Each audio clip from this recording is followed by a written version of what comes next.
Desde tiempos inmemoriales la historia de la humanidad ha estado sembrada de sucesos inexplicables. A lo largo y ancho de todo el mundo, y más allá de fronteras y dimensiones, acontecimientos alucinantes rasgan nuestra realidad. Todo lo que se encuentra rodeado de misterio esconde algo que va más allá del entendimiento humano. Intentemos dar caza a ese algo, indaguemos en lo ignoto hasta encontrar el factor enigma.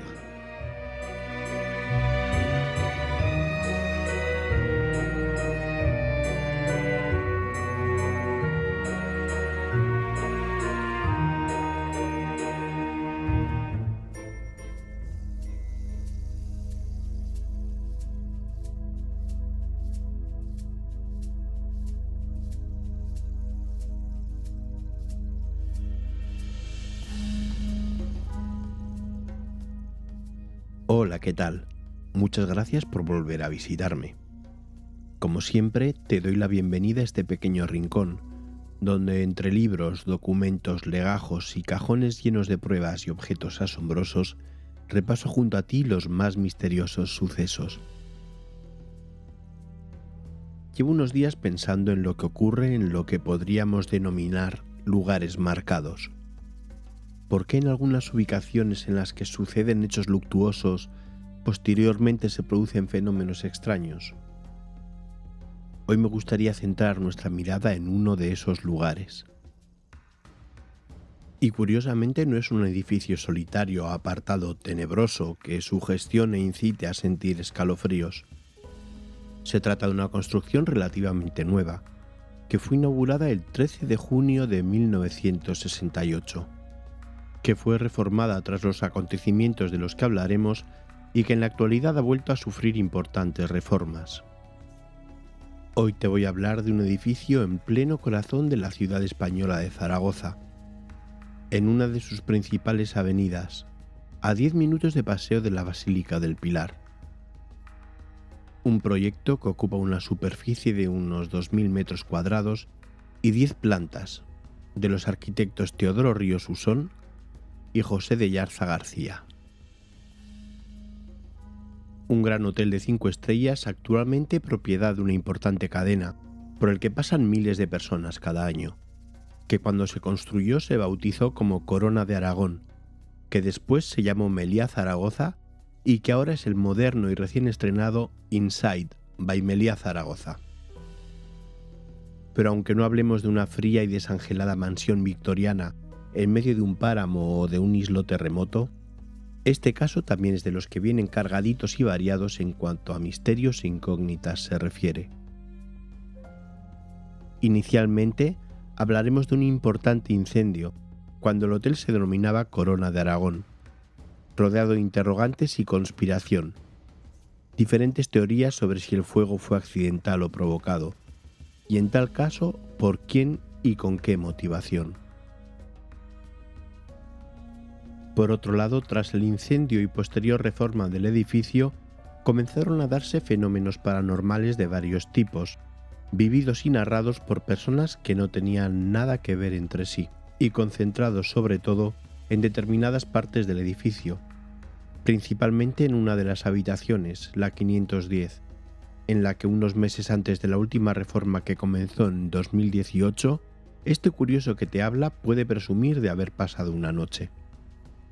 Y digo curioso sabiendo lo que digo, pues aunque realicé alguna grabación de vídeo ante la posibilidad de obtener alguna psicofonía o algo extraño en las imágenes, soy totalmente incapaz de llamar a eso investigación, y mucho menos denominarme a mí mismo investigador. Como creo haberte dicho, yo no soy un experto en nada, pero soy curioso en muchas cosas. También he de decirte que actualmente esa habitación ya no existe. La cadena Meliá ha llevado a tal extremo la reforma del establecimiento que de las 10 plantas del edificio solo las 3 primeras siguen teniendo actividad hotelera. Las plantas de la 4ª a la 10ª han sido transformadas en viviendas de lujo y el hotel ha pasado de 247 a 102 habitaciones. Pero bueno, dejemos el presente y volvemos al pasado. Supongo que tendrás interés en conocer más detalles de lo que ocurrió en el Corona de Aragón, así que toma asiento mientras te preparo un té caliente. y prepara tus sentidos por si acaso eres tú quien encuentra la pista que desvele el factor enigma de este caso.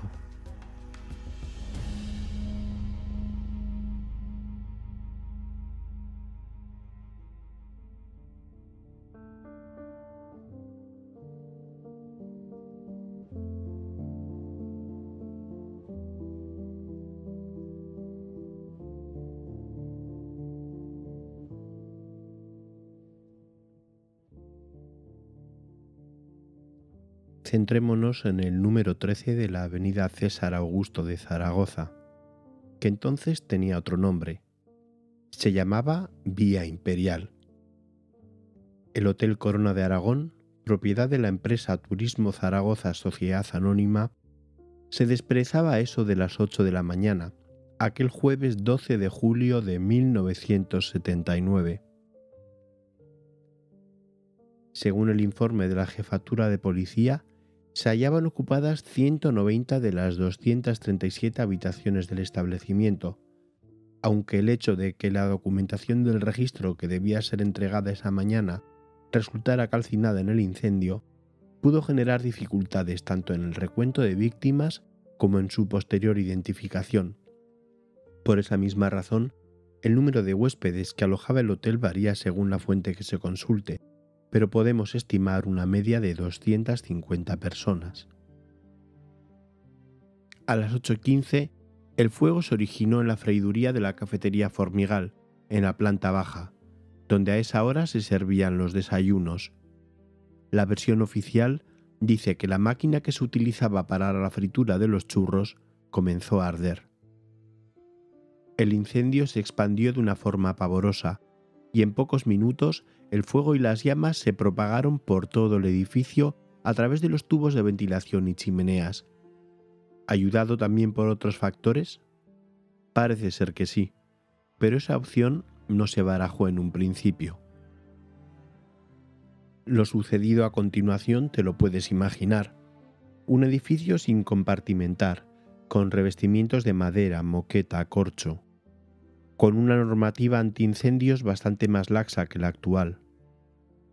Unos bomberos con unos medios limitados e insuficientes para atacar el fuego y efectuar rescates en las plantas altas, y el hecho de que, según el sumario del caso, la llamada a los bomberos se produjera a las 8:30 cuando el fuego ya estaba ampliamente propagado, tuvieron como consecuencia un balance total de unos 80 muertos y un número de heridos que superó ampliamente el centenar, a pesar de que por la proximidad del parque de bomberos, estos llegaron al lugar del incendio en poco más de un minuto. A posteriori se detectaron fallos en los sistemas de evacuación, como por ejemplo que las escaleras interiores antiincendios no estuviesen debidamente señalizadas ni directamente accesibles para los huéspedes. También hubo algo más que quizá complicó la situación. En cuanto tuvieron conocimiento del incendio, desde la base americana en Zaragoza, hoy día clausurada, enviaron 30 bomberos, un camión autobomba y un vehículo de rescate, además de 2 helicópteros. Los helicópteros se centraron en rescatar a las personas que subieron hasta la piscina de la azotea escapando de las llamas. Por un lado, rescataron a un importante número de personas, pero por otro, el tiro provocado por las aspas de los rotores reavivó el fuego en las plantas superiores del hotel.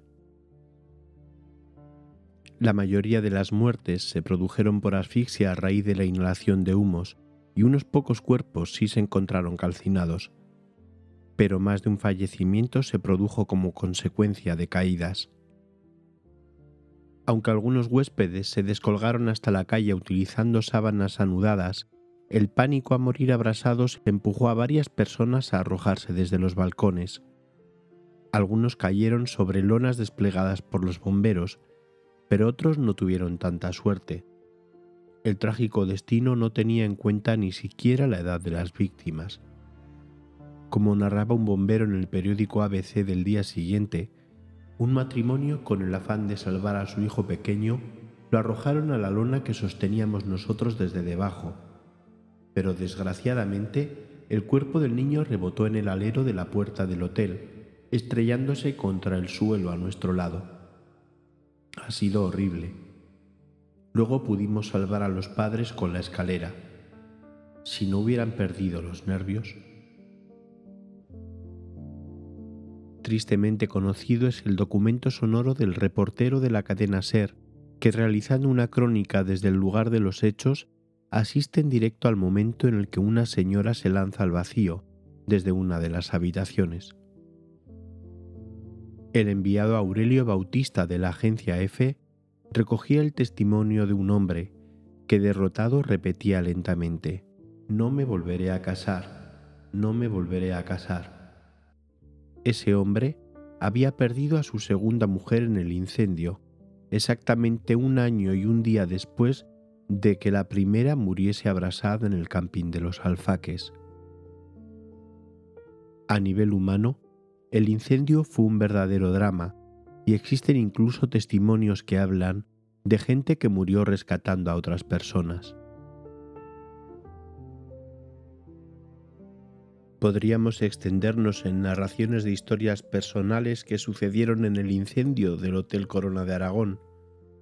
Allí había incluso personas bien conocidas, como el actor Javier de Campos, que fue rescatado por los bomberos. Badiola, jugador del Alavés que iba a ser fichado por el Zaragoza, se encontraba en la ciudad para formalizar el contrato y se alojaba en el hotel junto a parte de la directiva del equipo vitoriano. El señor Lalastra, presidente, el señor Calvo, secretario técnico, y el gerente del Alavés y exjugador del Real Madrid, José María Zárraga. Los 4 volvieron a nacer ese día, pero el peor parado fue Badiola. Para huir del fuego se lanzó desde una ventana y tras sufrir lesiones y no recuperarse emocionalmente, dejó el fútbol. Curiosamente, Jorge Valdano también debía estar esa noche en el hotel, pero desavenencias con la junta directiva del Alavés hicieron que no se presentara en el alojamiento, por lo que se libró del incendio. Eso, junto a su supervivencia a un accidente de helicóptero años después, le dio un halo de protegido. Pero este suceso en ese lugar concreto, en esa fecha concreta, pudo suponer algo más que un terrible accidente. Existía una circunstancia especial que hacía que la hipótesis de un atentado sobrevolara la investigación.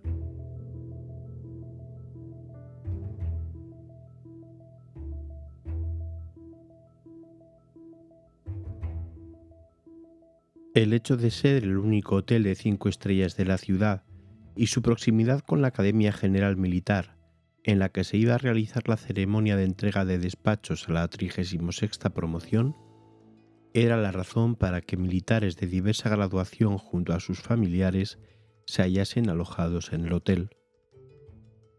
Se hospedaban en el Corona de Aragón la viuda de Franco, Carmen Polo, su hija Carmen Franco, su yerno Cristóbal Martínez Bordiú, ambos marqueses de Villaverde, y sus nietos Aránzazu y Jaime. Se encontraban allí pues José Cristóbal, nieto, hijo y hermano de los susodichos, iba a recibir graduación militar de alférez en dicha ceremonia.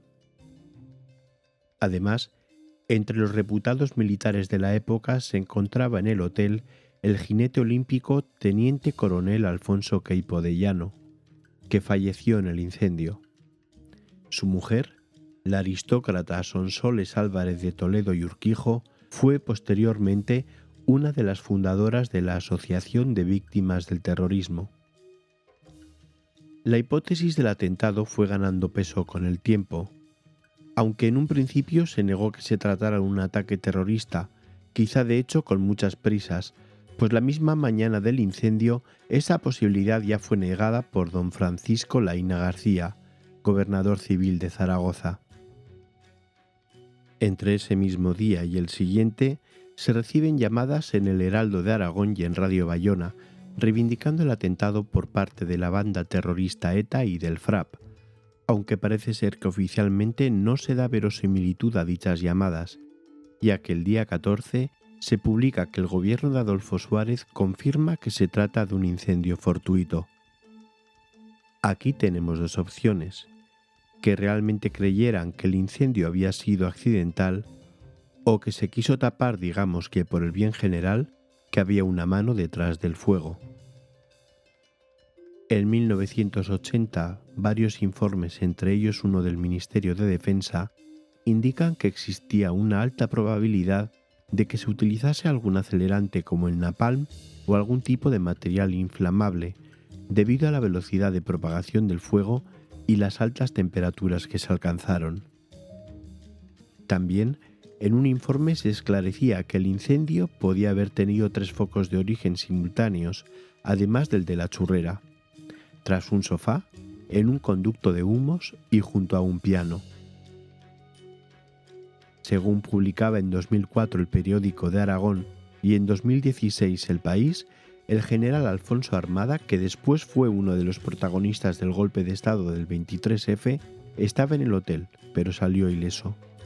Esta información es contradicha por el periodista del Heraldo, Ramón J. Campo, que asegura, y al que tengo que agradecer que me haya confirmado personalmente este dato, que entrevistó a Armada tras salir de la cárcel por el 23F, y que éste no había sido huésped del hotel, pero que sí había sido enviado al mismo a recoger a militares heridos, y estos le aseguraron que un reguero de acelerantes en las moquetas había propagado el fuego. En su momento, Armada fue lo suficientemente concreto como para afirmar que le comentaron que el día antes se vieron unos individuos como limpiando alfombras y escaleras. Es más, en su libro Al servicio de la corona, Armada dice que no opinó porque no le correspondía opinar, pero que la sensación en Zaragoza fue de sabotaje, de bárbaro atentado. Sí que parece cierto que en el proceso de instrucción del juicio, empleados confirmaron que la noche antes, el servicio habitual de desinfección y desinsectación había permanecido fumigando las instalaciones hasta las 4 de la madrugada. Santiago Pérez Legasa, juez que se encargó de abrir las diligencias civiles del caso, expresó que en un periódico de la época, previamente al incendio, se publicó un anuncio que decía: «Mañana se producirá una exhibición de extintores en el Hotel Corona de Aragón», y que había llegado a la conclusión de que eso era un mensaje críptico dedicado a los presuntos terroristas para que se produjera el atentado. Tras convencerse de que tras el incendio había un atentado y un accidente que pudiese dirimir por la vía civil, eximió de responsabilidad al hotel y a las aseguradoras y puso el caso bajo jurisdicción penal. A pesar de esto, el proceso penal se cerró inicialmente en mayo de 1981 en la Audiencia Provincial de Zaragoza, argumentando que no estaba debidamente justificada la existencia de delito y no había un autor conocido. Desde entonces, el caso no ha dejado de ser reabierto y archivado por diferentes instancias de los tribunales, en los que se ha llegado a reconocer como víctimas de atentado a los fallecidos, pero nunca se ha aclarado quién fue responsable de las muertes. Si te parece, vamos a hacer un repaso de los posibles culpables que se barajaron. La primera opción podría ser la banda terrorista ETA. La presencia de cargos militares y de parte de la familia Franco podría haber sido un buen objetivo de la banda, pero los incendios con acelerantes nunca fueron parte de su modus operandi. Si bien en el coche bomba utilizado en el atentado de Hipercor, adosados a los 30 kilos de amonal, dispusieron 200 kilos de una mezcla de gasolina, escamas de jabón y pegamento, una especie de napalm casero. Por otra parte, pese a las 2 llamadas reivindicando el atentado por parte de ETA, a las que oficialmente no se les dio relevancia, el grupo terrorista nunca reconoció abiertamente este atentado, y de hecho, en su último boletín interno difundido un mes antes de anunciar su disolución, la banda rechazó explícitamente la comisión de un atentado en el Corona de Aragón. Otro grupo que se planteó fue el FRAP, Frente Revolucionario Antifascista y Patriota.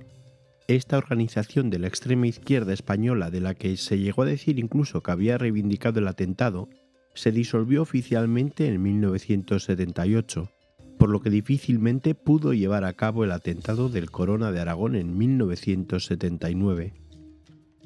Se habló de los Grapo, pero el hecho de que nunca llevasen a cabo atentados de alta complejidad operativa y no utilizasen napalm o productos similares en sus golpes, llevó a descartarlos.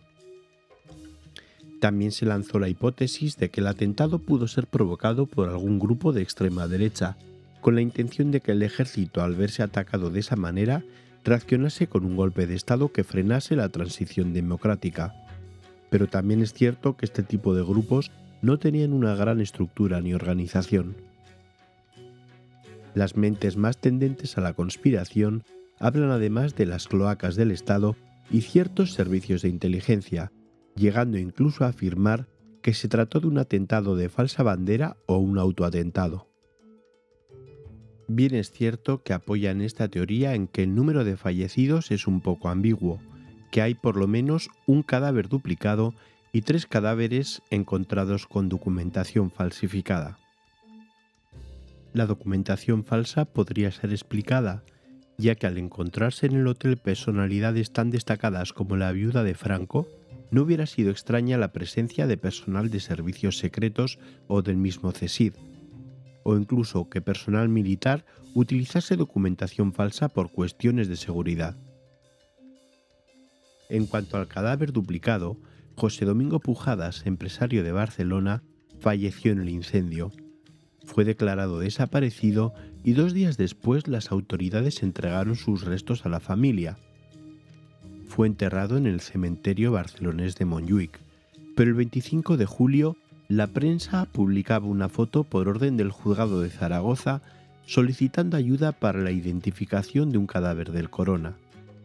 Los familiares de José Domingo Pujadas reconocieron por la foto y los datos a su pariente y se desplazaron a Zaragoza para recoger un segundo cadáver que llevaron a Barcelona para darle sepultura en el cementerio, donde hasta el año 2000, en que los restos del primer cuerpo fueron depositados en la fosa común, existieron 2 tumbas con el mismo nombre.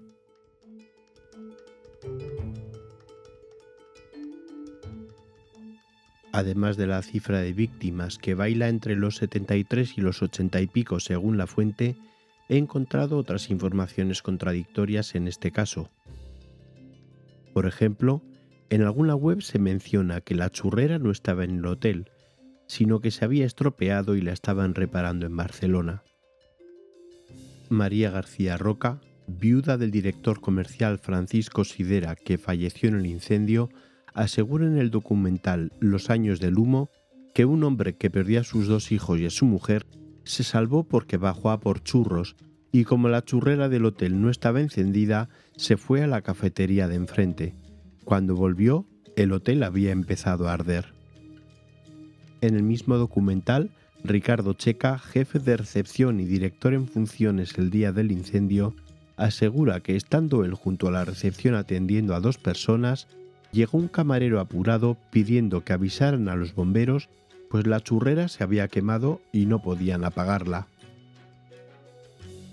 También he leído en varias fuentes que Fernando García, jefe de barra de la cafetería Formigal en la que comenzó el fuego, dice que a las 8:15 el aceite de la churrera comienza a arder y pese a los intentos del personal por apagarla, el fuego se descontrola. Luis Granel, corresponsal de Diario 16, llegó casi de inmediato al lugar del incendio, pues vivía con sus padres muy cerca del hotel, y se encontró con el cocinero que trabajaba con la churrera que le dijo: «Se me ha prendido fuego, no he podido evitarlo». A su vez, para el Heraldo, Juan José Hinojosa, camarero de la cafetería, dice que esa mañana no fue a trabajar porque se durmió, y cuando se despertó el incendio ya estaba en marcha, pero que el día anterior había dejado la churrera llena con agua y sosa cáustica, que no es inflamable, para limpiarla y posteriormente llenarla con 15 litros de aceite la mañana del incendio, cosa que nunca llegó a hacer.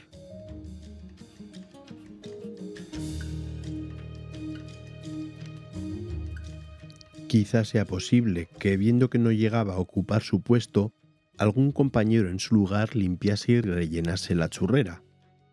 Desde mi nulo conocimiento de los pormenores, se me ocurre en este respecto esa opción y alguna más que ya es digna de Agatha Christie o Jessica Fletcher, por lo que mejor no mencionarlas. Otra cuestión que me escama es la de las temperaturas. Yo no soy arquitecto ni ingeniero, pero por un lado he visto datos que hablan de que en el incendio se alcanzaron temperaturas de 1000 incluso 1200 grados, y que esas temperaturas son imposibles de alcanzar con los materiales que existían en el hotel. Lo que es una prueba más, aparte de las pruebas químicas que hablaban de exceso de magnesio entre otras cosas, de que existieron elementos externos como el napalm o algún producto similar.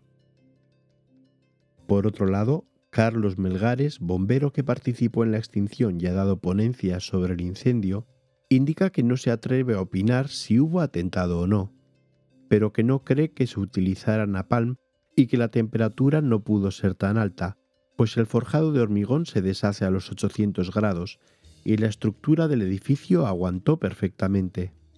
También explica que la rápida propagación del fuego y el humo pudo perfectamente ser posible sin la presencia de acelerantes, a causa de la inexistencia de compartimentación en los espacios, el tipo de materiales y el efecto chimenea en la escalera principal, añadido a que al estallar los ventanales de la primera planta se produjo una violenta reacción llamada backdraft, en la que los gases concentrados por el fuego en un recinto cerrado se mezclan repentinamente con aire fresco. ¿Quieres saber algo curioso? El 25 de junio de 1977 hubo un conato de incendio en la churrera del hotel, que fue apagado por los bomberos en pocos minutos con extintores, sin causar grandes daños. ¿Por qué en 1979 los daños tuvieron una escala tan tremendamente superior? Más de 40 años después, las incógnitas siguen ahí.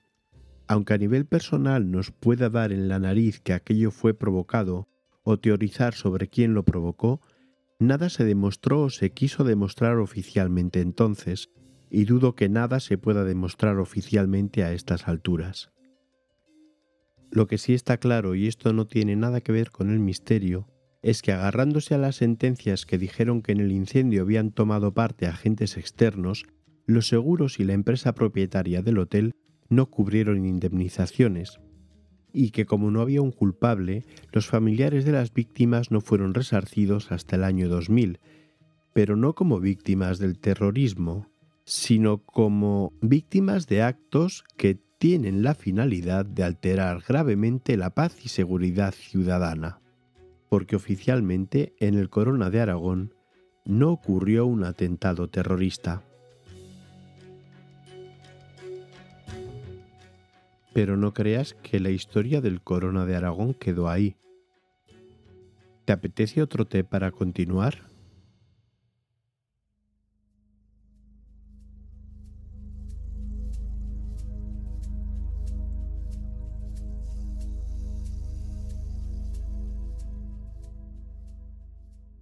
Si esta primera parte te ha parecido interesante, has de saber que, como el ave fénix, el hotel resurgió de sus cenizas y fue vendido a una sociedad catalana llamada Limpesa, que lo cedió para su explotación al grupo Rumasa bajo la dirección de su empresa Hoteles Agrupados Sociedad Anónima. Se reinauguró el 26 de marzo de 1982. Se mantuvo la estructura, pero se mejoraron enormemente las medidas de seguridad contra incendios y se potenciaron materiales como mármol, metal y vidrio en detrimento de maderas, corchos en los elementos decorativos. Más tarde, el hotel pasó a ser propiedad del grupo Sol Meliá, rebautizándolo como Meliá Zaragoza. El edificio volvió a tener reformas el año 2000. Una de las transformaciones más importantes que sufrió el hotel fue la eliminación de los balcones.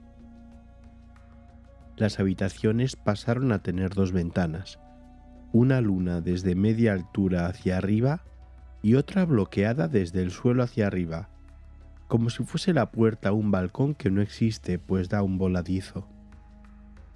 Posteriormente, como antes te he mencionado, cerró por obras a principios de 2018, para reabrir en 2019 con un importantísimo cambio en su estructura, en su decoración y en su concepto de hotel. En marzo de 2020, el hotel volvió a cerrar temporalmente, como muchísimos otros a lo largo y ancho del mundo, por la crisis pandémica del coronavirus.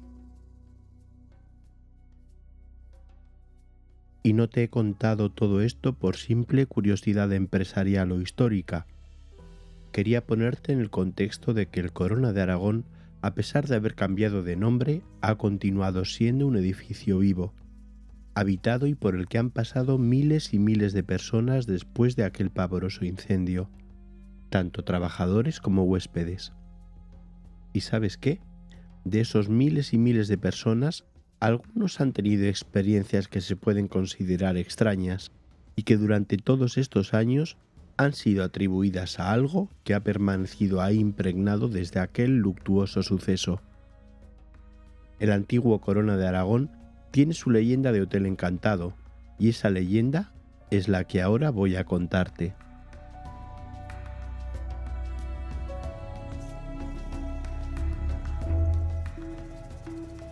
Desde siempre hemos oído hablar de sucesos extraños que suceden en lugares en los que anteriormente tuvieron lugar hechos dramáticos. Son lugares concretos, generalmente muy delimitados. Un edificio, una habitación determinada, un rincón de un pasillo. Es como si una situación que tuviese mucha carga emocional quedase impregnada entre esas paredes. Como si explotásemos un globo lleno de pintura cuyos restos quedasen ahí para el resto de los tiempos. Hay muchas teorías al respecto de por qué sucede esto, ninguna científicamente probada, pero como siempre te digo, es la magia del factor enigma. Lo que hoy es misterio, mañana puede ser luz. Todo lo que hoy es inexplicable tiene una razón, una causa, aunque hoy la desconozcamos, como el rayo y el trueno para los antiguos. Otra cosa es cuánto haya de real y cuánto de leyenda urbana o incluso de sugestión. Pero es curioso cuando menos que en muchas ocasiones estos fenómenos los sufran personas que no tenían conocimiento previo de la historia del lugar o de la presencia de dichos fenómenos. En el edificio número 13 de la avenida César Augusto de Zaragoza se han vivido muchos fenómenos, o eso se cuenta. Se habla de presencias y sensaciones en ciertas zonas de servicio y en habitaciones concretas, algunas de la 9ª planta y sobre todo de la 5ª. La habitación que se considera el epicentro de la actividad es la 510, en la que se dice que fallecieron varias personas. Quizá el caso más conocido de testimonio de estos fenómenos sea el de una azafata de la extinta compañía aérea Aviaco, que al pasar una noche en esa habitación sintió presencias en el dormitorio. Más de un investigador ha pasado noches en ese hotel, y sobre todo en la habitación maldita, la 510. Y no son pocas las psicofonías e imágenes con elementos como orbs que se han registrado. Pero la verdad es que entre los numerosos testigos hay un auténtico catálogo de fenómenos extraños en ese hotel. Manillas de puertas que alcanzan altas temperaturas sin razón aparente, televisores y luces que se apagan y se encienden solas, teléfonos que suenan pero nadie contesta, fuertes olores a quemado que aparecen y desaparecen, ascensores que funcionan solos, temperaturas excesivamente altas en el interior de las habitaciones, máquinas de aire acondicionado que en lugar de frío emiten un calor sofocante, cortinas que se mueven como si ocultasen a alguien detrás, personas que se despiertan en medio de la noche con sensación de agobio y angustia, quemazón en los ojos y garganta o incluso con dificultad para respirar.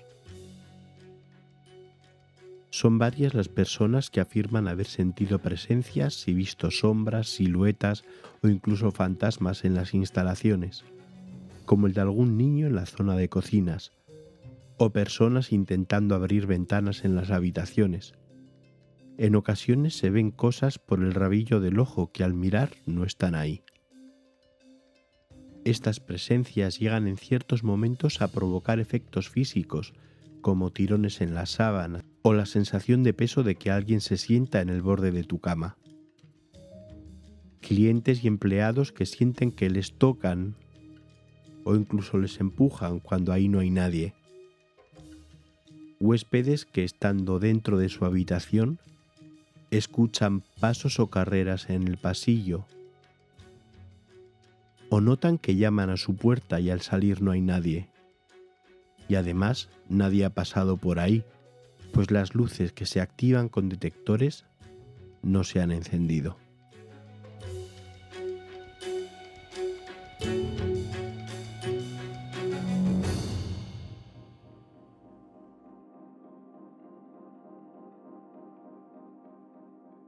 Como te he adelantado antes, hace un tiempo pasé una noche en la habitación 510 del Meliá Zaragoza, y pese al riesgo de parecer el abuelo Cebolleta contando anécdotas personales, voy a hablarte de mi experiencia.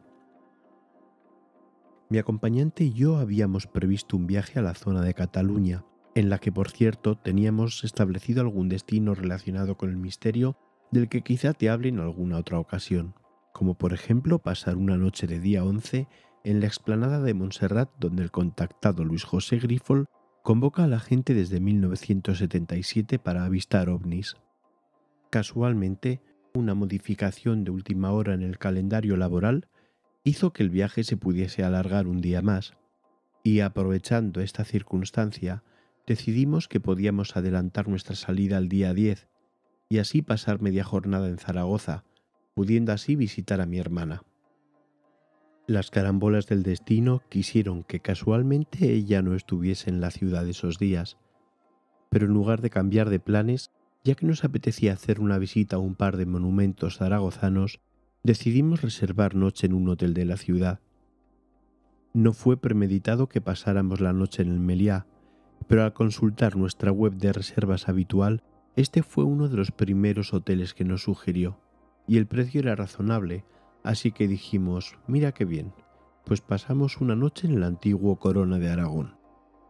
Esto sería unos 3 días antes del viaje. Esa misma noche se me pasó por la cabeza que el broche a esa experiencia sería que durmiésemos en la habitación 510. Y esta idea se hizo más presente cuando, rebuscando por internet, me enteré de que a finales de ese año el hotel se iba a someter a una severa reforma y esa habitación iba a dejar de existir. Así que, sin pensarlo 2 veces, escribí al hotel para preguntar si la 510 estaba disponible y si podíamos cambiar nuestra reserva. Yo había leído de todo, desde que esa habitación estaba clausurada y no se la daban a nadie, hasta que la habitación se utilizaba como cualquier otra. No hubo respuesta a esa solicitud, así que, dando por hecho que no iba a poder ser, ese 10 de septiembre, a eso de las 4 de la tarde, nos presentamos en el hotel. Al hacer el check-in, decidí quemar el último cartucho y plantear a Imanol, el joven que ese día se hacía cargo de la recepción, la posibilidad de cambiar nuestra reserva para pasar la noche en la 510. Tras una suspicaz mirada, Imanol nos dijo literalmente que esa habitación no se la daban a cualquiera y que tenía que consultar con el director del hotel, y ahora mismo no estaba allí. Que de momento fuésemos a la habitación que teníamos asignada, que era la 520, y si era posible ya nos cambiarían después. He de reconocer que la estética del hotel tenía un aspecto elegante pero un tanto opresivo. Los largos pasillos con zócalo de maderas oscuras, la gruesa alfombra que absorbía el ruido y casi incluso la atmósfera, y los números de las habitaciones enmarcados en dorados óvalos imponían de por sí, a lo cual había que añadir el peso en nuestra mente de todo lo que sabíamos sobre lo que había pasado y supuestamente pasaba entre esas paredes. Al salir del ascensor ya en la 5ª planta, la visión del largo corredor cuya luz funcionaba por zonas no ayudaban a relajarse demasiado. Entramos a la habitación 520 y pensé, si ya nos han dado una habitación, no nos van a cambiar después a otra. Además, el recepcionista no va a molestar al director un domingo por la tarde, cuando no está siquiera en el hotel, para decirle que 2 colgados quieren dormir en la 510. Pero una pequeña luz de esperanza brillaba en mi interior, así que aunque mi acompañante quería descansar un rato, le prohibí deshacer la cama, y ni siquiera abrimos la maleta. Sobre las 5:30 salimos de la habitación para visitar la Basílica del Pilar y la Catedral del Aseo, sin haber tenido aún noticias de Imanol, por lo cual mi esperanza se iba reduciendo. Habían pasado ya las 7 de la tarde cuando recibí una llamada con la que ya no contaba. Era el recepcionista. Había hablado con el director y le había dicho que teníamos apariencia de personas serias. Utilizó la expresión «no tienen pinta de hacer tonterías en la habitación». Finalmente, podíamos disponer de la 510 siempre y cuando abonásemos la diferencia en el precio, pues la nuestra era una habitación normal y la 510 una Junior Suite. Obviamente, llegados a este punto, no nos íbamos a poner a mirar el euro, era ahora o nunca. Así que a nuestro regreso al hotel hicimos el cambio. La 510 no estaba en el largo pasillo, sino que a la izquierda del ascensor, unos metros más allá, el corredor hacía un quiebro tras una doble puerta abierta, y como si se tratase de otra ala, se accedía a otra zona de habitaciones, entre ellas la nuestra.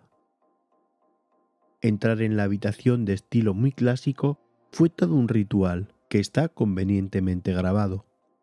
Tocamos con precaución los pomos no fuesen a quemar y probamos el correcto funcionamiento de las luces del pequeño distribuidor en el que estaba el armario y que daba acceso a través de 2 puertas a un amplio baño con bañera y ducha y a una espaciosa mini suite con enorme cama y zona de estar.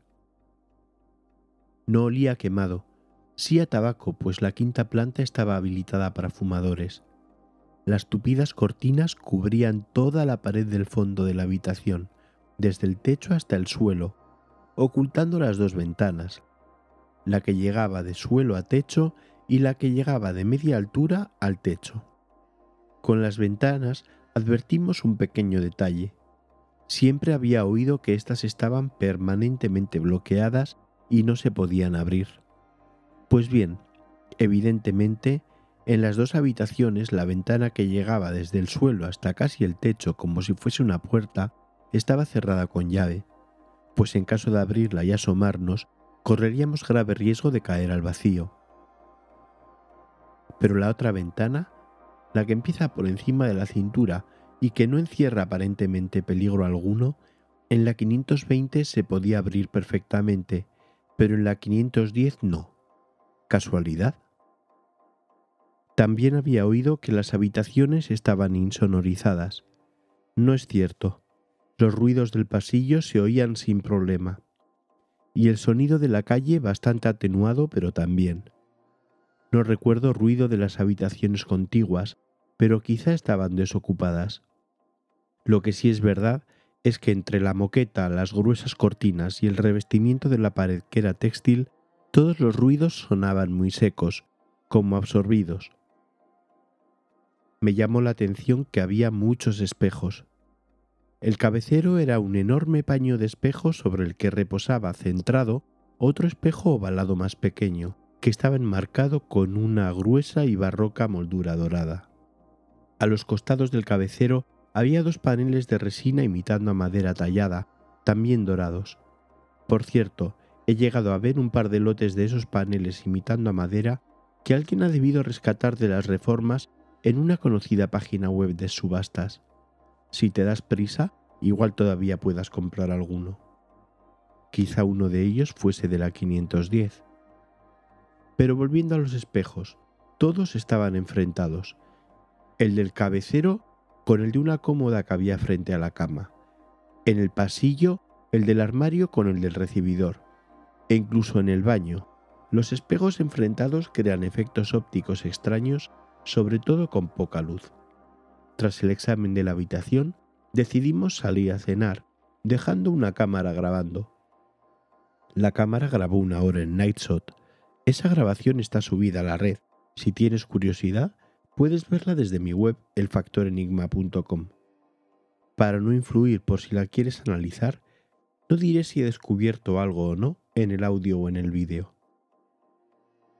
Al volver, estuvimos viendo un conocido programa de televisión que se emite los domingos por la noche, y después nos dispusimos a dormir con toda nuestra carga de sugestión.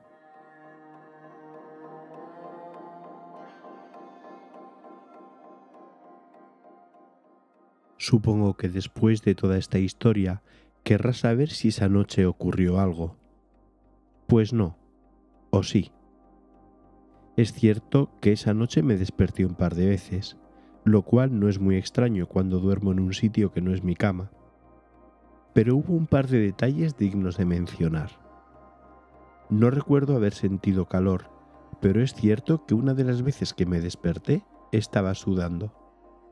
Lo curioso es que no estaba sudando por la parte del cuerpo pegada al colchón, sino por la que estaba hacia arriba, y el termostato del aire acondicionado estaba a 21 grados. El aire solo se encendía en algunos momentos, por lo que la temperatura estaba en general por debajo de lo que teníamos programado. Creo que he mencionado que la cama era extra ancha. No exagero si digo que cabíamos 4 personas.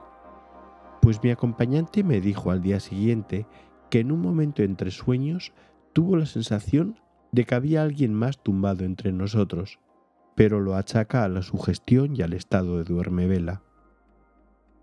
En un momento en el que no estaba dormido del todo, pero tampoco completamente despierto, yo sentí un toque en mi mano, como si me dieran un manotazo, pero doy por hecho que fue mi acompañante.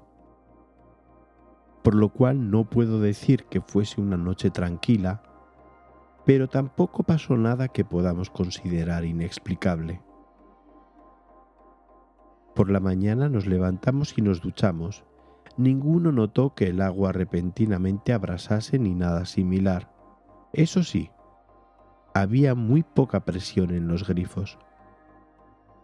Nos preparamos, recogimos, salimos de la habitación, disfrutamos del desayuno del buffet, que ahora no recuerdo si había o no churros, pagamos la cuenta y nos marchamos rumbo a Montserrat.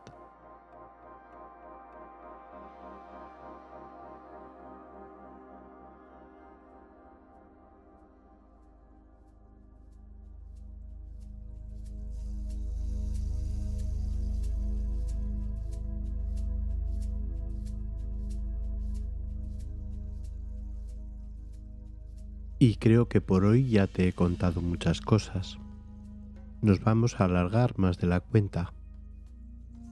Ya te he hablado del incendio y de sus incógnitas, y te he hablado de las experiencias extrañas que ha tenido la gente en ese mismo lugar, y de mi propia experiencia allí. Con todo esto, a mí como siempre me surgen incógnitas. ¿El incendio fue un accidente fortuito cuyo control se escapó de las manos? ¿Qué ocurrió con la churrera? ¿Estaba llena o vacía? ¿Estaba operativa o estaba estropeada? ¿Por qué, si no fue un ataque premeditado, se encontraron restos químicos que hacen pensar lo contrario? ¿Y por qué se detectaron 3 focos de incendio? ¿Por qué dicen los informes que se alcanzaron temperaturas de 1000 y 1200 grados y un bombero con 40 años de profesión asegura que a esa temperatura el hormigón de la estructura hubiese colapsado?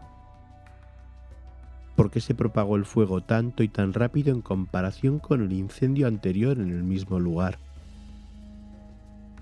¿Por qué no termina de estar claro el número de víctimas? ¿A quién pertenecía el cuerpo que se enterró mal identificado? Si fuese un atentado, ¿quién lo cometió? ¿Y por qué se negó tan precipitadamente? ¿Qué hizo que no se diera por válida ninguna de las reivindicaciones de grupos terroristas en su momento? ¿Por qué en el primer proceso civil se vio tan claro que había agentes externos que se derivó a lo penal, y en el proceso penal se dijo que la existencia del delito no estaba justificada? ¿Qué hace que ese sitio quede marcado y sucedan cosas extrañas? ¿Qué provoca y sostiene esos fenómenos? ¿Sugestión? Es posible, pero quizá no siempre. Hay personas que han vivido fenómenos sabiendo dónde estaban, pero también los hay que se han enterado de la fama del hotel después de las vivencias, de lo cual podemos deducir que la explicación de la sugestión no tiene sentido. ¿Qué relación hay entre las presencias, llamémoslas espirituales, y los efectos físicos sobre las cosas? ¿Son fenómenos normales? ¿Fallos de funcionamiento de los equipamientos? También es posible. Podrían explicar ciertas cosas, quizá el encendido y apagado de luces y televisores o el movimiento de ascensores. También alteraciones en las temperaturas del aire acondicionado. ¿Pero se pueden extender en el tiempo esos problemas? ¿Por qué no se arreglan? ¿Por qué a veces existen esos problemas y a veces no? Si por ejemplo se estropea un interruptor, ¿a qué se debe que funcione bien y solo ocasionalmente mal? ¿Qué diferencia a las personas que sufren estas experiencias de las que no? ¿Es una cuestión aleatoria? ¿Hay algún patrón? ¿Quizá una sensibilidad especial? Ahora que el hotel ha convertido más de la mitad de sus plantas en viviendas de lujo, ¿seguirán sus residentes percibiendo cosas extrañas? A todas estas interrogantes yo no tengo una respuesta. Solo puedo darte un consejo. Reflexiona, consulta, bebe información de todas las fuentes que puedas. Y si puedes, investiga. Quizá así puedas desvelar el factor enigma que descifra este caso. Yo por mi parte ahora debo dejarte. Vuelve cuando quieras, que estaré encantado de recibirte y contarte más historias. Te recuerdo que puedes visitar mi web en elfactorenigma.com. Y si tienes algo que contarme o quieres dejarme tu opinión sobre el caso, puedes hacerlo a través de los comentarios en iVoox. No dudes en suscribirte o de contactarme a través de las redes sociales buscando a Chelo Muñoz. Te deseo que hasta nuestro próximo encuentro seas feliz y que jamás dejes de maravillarte ante el misterio.